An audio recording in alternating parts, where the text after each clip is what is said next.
Good morning and welcome to Gruber Power Hour. I'm Erica. This is my lovely co-host, Janie.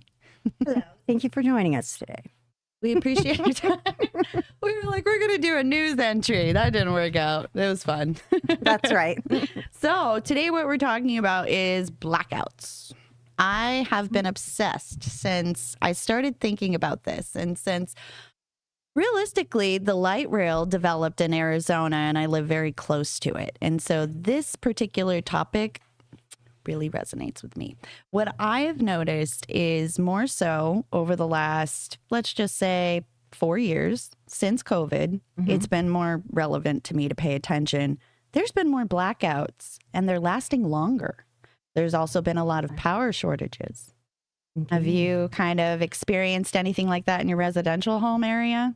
You know, there's been, I would say, more fluctuation where we will have like the surge. The surges, yeah. You know, at our house. Our utility company, I have to say, in our neighborhood is really good at being diligent, you know. Responsive. Yeah.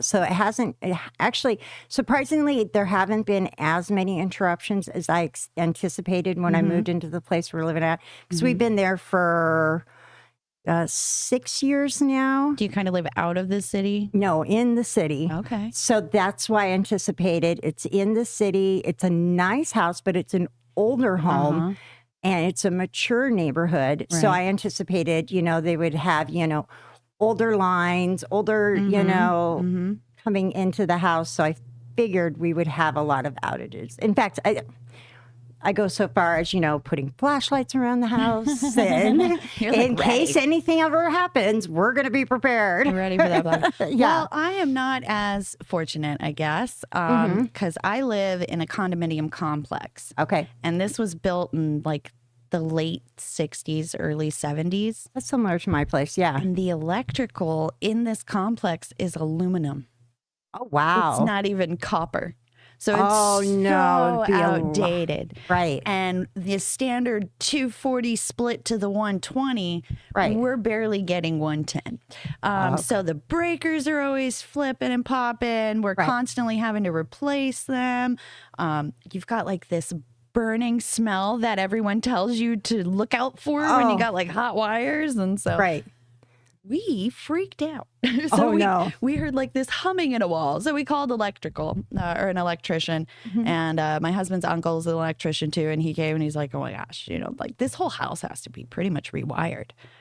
You've got all these, realistically, it's called hot wires because the aluminum is so hot. So when you plug in, let's say 2 portable air conditioners. Oh no. Pop goes the breaker. Right. So what I want to talk about is the blackouts that I've been noticing across the entire world, but I'll shorten it down to the United States. First, I read about in 2003. It was one of the largest blackouts, at least in my generation. And it was the northeastern United States and then parts of Canada. And it was a massive electrical outage that provides like no power whatsoever. There were people panicking. There were 50 million people out of power.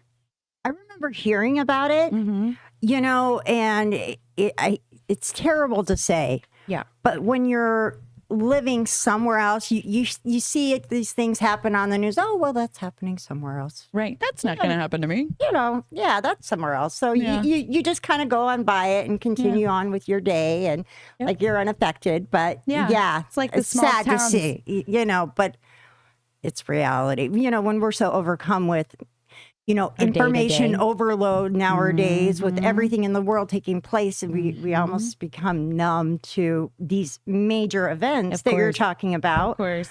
You know? So, tell us about it. So, well, going into it first, like the background of electrical. So we all know that there's AC and there's DC. Well, if you don't, now you do. Alternating and then direct, right? So Nikola Tesla had invented AC, and Edison had invented DC. Well, DC wasn't very sustainable, which is why AC was realistically encompassed into our day-to-day lives, because it was easier to convert with a transformer.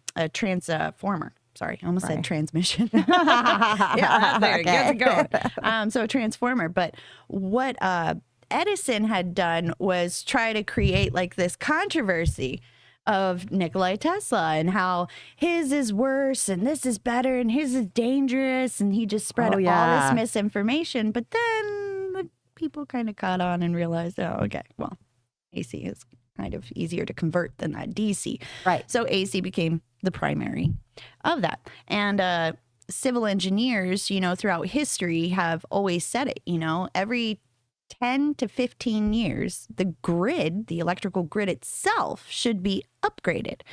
And it's not. It's not. It hasn't been for how long, I wonder? Did you find out that so it was your research? 1932 was a starting point of upgrades, and then everything after that hasn't been upgraded since the 60s, like early 70s. So what we're doing is we're just building upon, going further out, but not necessarily like when you're renovating a house. Right. And, you've got your kitchen cabinets, and we're just going to apply some new doors on the cabinet. We're just going to buff that sucker right Yeah. out. Yeah, so they're adding more and more and more to the power grid, but yet we're not upgrading this power grid. And it's causing extreme surges or blackouts or, all of that. But no one's really talking about the implications that it's going to have. So imagine this. And I'm going to hold up this picture because to me, it's very vivid. Oh, you should have sent it to Jesse earlier. I know, I should have. These are the people on the street of between New York all the way into Ohio. That's how packed up the highways and people, 50 million people from America to Canada out of power. And this is the whole area that was affected. That's could you believe? If you were an American citizen sitting there on your couch eating your Cheerios and then the power goes out and you think, oh, okay, it'll be back on in like, 20, 30 minutes. And then you hear all this hysteria outside and you're panicking. The refrigeration goes out. The gas stations go out. I mean, everything is out. And back in 2003, technologically, not as many people probably had. Well, I mean, I don't know where we were at as far as cell phone goes. I'm trying to remember. I think because of 9/11, that really pushed we had technology for sure. Yeah. So everyone in 2003 is thinking, "Oh my gosh, it's another terrorist attack." Right. They're panicking. They're freaking out. They don't know what to do. I mean, I probably would have been doing the same thing. Yeah. But you have no emergency dispatch. You have no bank. You have no gas. You have no grocery stores. You have none of this, right? And this is for hours. So then you don't know what's going to happen. They keep telling you on the news or through text messages from the National Service Associations and whatnot. They keep telling us, oh, it's going to be back on. Everything's going to be fine. Da, da, da. Eventually it comes back on, but not without consequence. How long did it take? It took almost 23 hours altogether for a long everyone to. Some reports were coming from Ohio first that they were back in power, but ultimately I think it was New York that was last to get the power back on. And that was almost 23 hours. And there were people that came back and I watched interviews on YouTube and so forth and what the threat assessment was and how vulnerable America was at that moment. Right. We were hacked. We were hacked in that time. Right. A lot of our information was leaked. Sure. And again, the sensitivity. We were in Iraq. So the sensitivity of the information that came. So what happens if the power goes out? If anybody wants to make a comment, please do. So what created that event? Before you go too far, I want to know how it happened. Yeah. It was some kind of a power plant that overloaded it on the grid, the main power plant in Ohio that had overloaded. And then it sent this huge surge, 50 miles in like 10 minutes. Oh my gosh. And then everything just if you can imagine, like the breakers, pop, pop, pop, pop, pop. Everything was going out. The plants were down. Everything was down. Now, I wonder, was it Was it They like were the relying summertime? on- Was it the summertime? Maybe like, because you hear about during the summertime, everybody's got their air conditioners on. Yeah, it was and we're August. So yeah. Okay, so it that was would make August sense. 14th of 2013, and it lasted until the morning of August 15th, 2003. Okay. And so what they kind of went about was like integrating this infrastructure scorecard. Okay. And our scorecard in America, could you guess what like Okay, our so percentage would be? what's the levels? Are we talking like 1 through 5, 1 1 through through 30% one of through the grid. Yeah. So 1 through 30% of the usage. So on average, we in our 8%. it was less than 1% that was Oh my restored. God. That's the 1% that was restored. And so the threat assessment said, okay, well, this is happening here, here, and here. It also happened in China almost simultaneously, which was odd.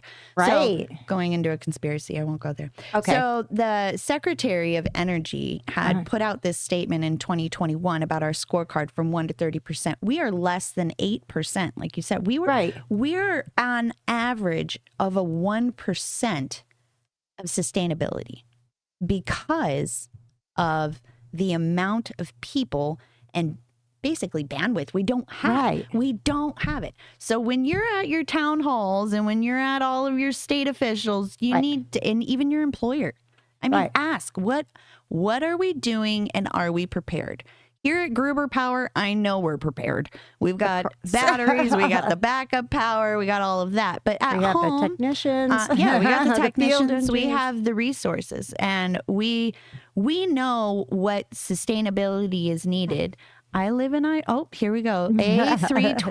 325th. I live in Iraq. Normally, city power is off almost half the time of the day. Wow. And the funny thing is, most of the people usually use small gas generators, right? Okay. But imagine your generator runs out of fuel and the gas stations are down. Everything is literally ran on power.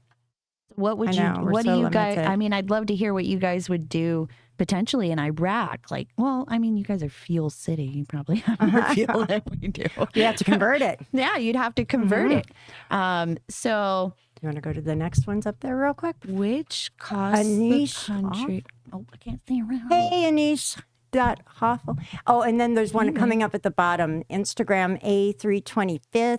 Yeah, which costs the country more than making all the power plants in the country. Isn't that true? They funded $23 million a year. I mean, granted, in 2003, our national debt was $1 trillion. Ugh. I know. That's so sad. Now we're at like 12 or 13 trillion. So, but they supplied $23 million, which really isn't enough. It would have had to have been in the billions. We should have upgraded. But because all American citizens would literally have to upgrade their appliances in their households too, it's just not cost effective for our country is the way that they keep putting it. Are you saying as far as having to change out our appliances and things like that? So we're going to talk about, the voltage that's running through, what we're putting through when our plugs, our walls. In our home, it's normally 50 hertz. Okay. Okay. And in a commercial property like this, it would be roughly 70 hertz or 65 hertz or something like that on an average usage basis. Do you know what the upgrade would require? 80. Okay. Yeah. Okay. It's too expensive. And there's not enough, realistically, there's not enough resources. Now, interestingly enough, when you say that, then the first thing I think of is, okay, without going too far down this path and taking us somewhere else, but with us building all of the data centers to support this AI initiative we have going, then the electric vehicle. Elon, if you're out there, I'd like to know, what are you doing to help ensure that we're able to power the data center, that we've got going, the AI that's going on in Texas? Have you heard anything, Jesse? Do you happen to know? About the new data center? Yeah, or how we're going to support the power behind it. Are we building the infrastructure to do that with it? Well, the interesting thing about Texas, where some of these are going up, is they are kind of their own grid. They've isolated themselves quite a bit. Okay. So they actually have issues that happen usually every year. Yeah, they're rolling blackout thing. Yeah, where people lose power. So that's really dependent on what they're doing there. I know they have their own infrastructure to protect that data center built into it. That's something that Elon took precautions for. But in terms of the overall grid in that area, he's got a Tesla coil. He'll be fine. Yeah, they've had to do a lot of work over there for a while. So I think it's an ongoing thing. Absolutely. Okay. Yeah, makes sense. I mean, but there has to be some form of money allocation, and that's kind of what I was getting to. So, like, then in October of 2018, October 18th of 2023, Biden and Harris administration announced $3.5 billion for largest ever investment in America's electrical grid, but nothing has physically been done yet. That's what I was going to ask. What were the results of that? Nothing yet. They allocated it, but nobody, I don't know, maybe the engineers are still working on it. I'd have to listen to all the congressional debates, but ultimately, I don't see anything happening, and I don't hear of much. So the types of attacks, though, that we would be vulnerable to would be like extreme weather, right? So hot and cold, because we wouldn't be able to heat or cool our homes and ourselves. And I know here in Arizona, if we didn't have air conditioning, our healthcare system would be overthrown with bodies. Well, the whole thing is I think about that, probably far too often than you would think, but like of how the people who came and founded our city in Phoenix, Arizona, back in the 1800s, when there wasn't air conditioning, when there wasn't electricity and limited water resources, so we would be in those kinds of times. Yeah. We would. Yeah. And I don't know a single person, at least in their 30s, that's ready for that. Right. Yeah. Right. How the inverters are creating reactive power. Yep. The DERs, how the inverter are generating reactive power. I'm not too sure where you're going with that, but please elaborate. I'd be happy to read it out loud. So abnormal hot and cold, tornado, hurricanes, floods, and storms, major power outages from weather-related events in the United States, they increased by 67% since 2000. 67? 67%. That is significant. I mean, like, if no one's talking about this, we need to talk about it more. I'm not really talking about global warming here. No, we're just talking weather about events. Weather events. There's Hurricane Sandy. When Hurricane Sandy happened, God only knows how long Georgia and oh my gosh. Hurricane Sandy. Louisiana. Louisiana. I almost said North Carolina. I mean, them too. They were kind of affected. Right. But the whole process to bring the electrical back up was months. Yeah. There were people without power, without water, without just the general needs that we have today. And if you take for granted your conveniences, which we all do. Oh, yeah. We so do. I mean, did your mom ever tell you stop leaving the light on? You took advantage of it. So we're all culprits. Now, then the next, I guess you would say, vulnerability we would have was the cyber attacks, right? Of course. If our infrastructure and our grid is down, then we have absolutely no way, without potentially uninterruptible power supplies and generators and transformers and all this other stuff, if we didn't have all that backup, then we would be extremely vulnerable to these cyber attacks. And then if it did come back online, what would be the cause and effect of that? I mean, I don't know all the ins and outs of it, but in 2020, Homeland Threat Assessment from the Department of Homeland Security stated that China has the capability and possibly the intent to compromise our entire energy grid. So we have such a old grid that anyone can come on in and just shut us down. We would have no telecommunications. We would have nothing. They could throw an EMP, and when we would know. We wouldn't know. All of us would just be sitting at our homes, la la la, it's just another power outage, and then boom, right in the kisser. Well, there's, so many of our businesses operationally now are dependent on utilizing power, for their computer systems or their, all of that for them to function and run. Because I reflect back on one of my early days when I first started working, and we did everything by hand and paper and carbon copies and things like that, to process any transactions, to make things happen. It wasn't all streamlined. You actually had to know how to calculate things. Yeah. I mean, by hand. Transportation would be completely down. We wouldn't have. My biggest thought in my head is there's only so many batteries in this world to keep power sustainable for just a few hours of load time. Right. I mean, if we had to go weeks, months, years without that, that's like one of those movies you watch, where people are trying to make it through. But the Amish are going to be gold. Right. We're all going to be going to them for the help. Right. But then there's like the physical attacks, right? So then, I mean, just think about it. When the power goes out and people get bored, what do? They loot. They riot the streets. They go out in the streets. They're just idiots. And then they're destroying society. I mean, we saw it with COVID. We saw it through 2003. We saw it in all of these power outages. But the energy strategy does not include a complete assessment of the cybersecurity risks to the grid. The Federal Energy Regulation Commission does not have a good understanding of the scale of the potential impacts. That's scary. Isn't it? Yeah. Imagine being a new president and coming in and being like, hey, what can we do? And they're like, nothing. Yep. So thoughty. Yeah. So the first 8 months of 2022, the U.S. electrical grid was physically attacked 107 times. That's 107 too many. Physically attacked. Physically attacked. So somebody was at the site. Domestic level. Right. Attacking. Wow. Crazy. Yeah. So I don't even know how to explain it. The lights go out. People panic. There's a bunch of panic, chaos, hysteria. Everyone's trying to leave. There's traffic. All the lights are out. I mean, in 2003, they were having pedestrians were directing traffic. They were trying to help people get through because there were so many accidents. And then the hospitals were only sustaining their power for a couple of hours because back then UPSs weren't exactly the largest purchased in that medical field as much as it is today.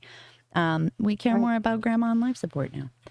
So it would be a loss to the electricity affecting, and it would just the entire function, communications, networks, when you think about stuff like that, I think of like society as a whole, how they react to things like that. Yeah. You know what I mean? Like my mind goes there, like rather than thinking rationally, okay, how are you going to handle this? We've done it before. We're going to do it again. We will move forward. But, people we're talking about now, generations upon generations upon generations of people that have tied themselves to the dependency, not only on power, but computer technology. And if you didn't grow up on a farm, you don't know how to make toilet paper. Right. I learned with newspaper. But no, communication, healthcare. Healthcare is probably the biggest thing that happens. While hospitals have emergency generators, a prolonged outage could endanger so many patients and so many lives. Like millions of lives would be lost. If you want to talk about population control, shut down the energy. Sorry, that was a bit morbid. That was a bit morbid. But the economic impact would just be crazy. And then the government is obviously not very wise in America spending our money. Most of our taxes would be dramatic. Right. Just the prolonged effects of this. So I really encourage everybody to honestly think about the dependency on backup power. Because it's necessary. It's not evil. It's necessary. Right. Because you can't put all your dependence on the infrastructure that we have built into place because it is so fragile. And at not even a moment's notice, less than a second's notice can be interrupted. I mean, I know when I'm at a 4-way stop sign, people don't even know what they're doing. Imagine the light goes out.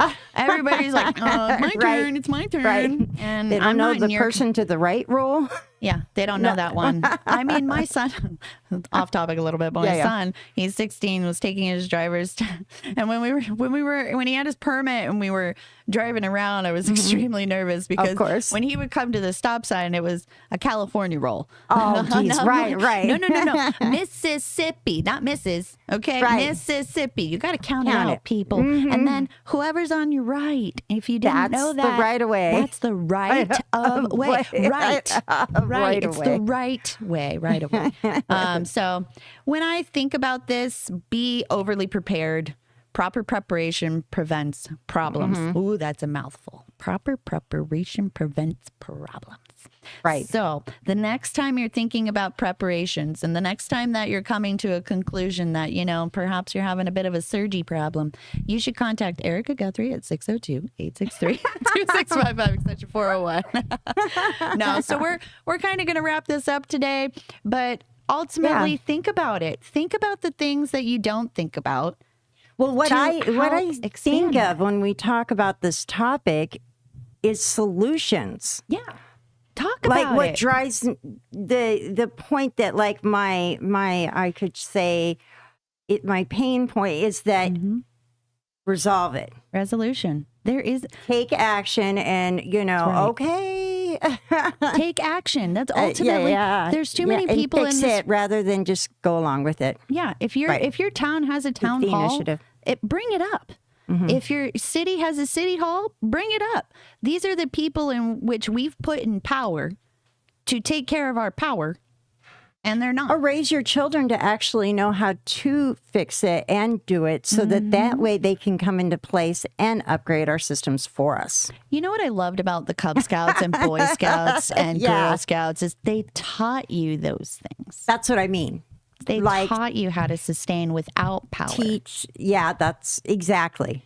I mean, we might need to go back to basics so that way people can understand and appreciate some more, the apocalypse. I don't know if that's really going to happen, but what I do know is preppers are like amazing. You guys are amazing. I know that there's so much controversy out there about, you guys are mentally unstable or something, but you're not. You're extreme couponing for the right things, and you're buying the right things in bulk. And guess what? When all goes to heck, everyone's going to be calling. They're going to have toilet paper. They're going to be coming to you. Exactly. They're going to have toilet paper. They're going to have the freeze-dried goodies and know how to light a campfire.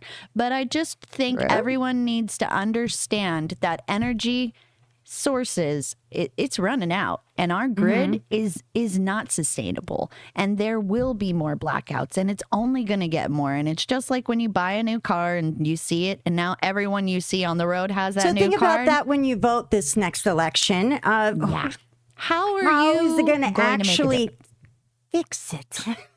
That's the conversations we need to have, and we need to stop shying away from these conversations. I don't want to talk about necessarily global warming because I need to worry about the power grid. There's priorities that need to take place in this country, and all countries for that matter, is if we are going to sustain, we need to have power. I also am sick and tired of seeing a $700 electric bill. Oh, I know how that goes. People, $700 a month for electricity. And I only get it like 35% of the time. It's ridiculous. So just think about it, have the conversations, engineers, talk, collaborate, debate, get it out there, because there's no way that we're all going to, we need people to start these conversations and have these conversations. And we need our elected officials, and we need everybody in the world to come together, unite, and figure out how we're going to fix this problem. It's a united problem that needs unity to solve it. And if we're going to consistently be divided, then guess what? We're going to have another 2003 blackout. And more. But next with bigger time, implications, because we've only become more dependent. So, okay, we'll leave it at that. Yeah, right? We'll leave it at dependency. Don't be so dependent. That's right. Think about it. Next time on Gruber Power, I'm Erica. Janie. Have a good one. Aloha.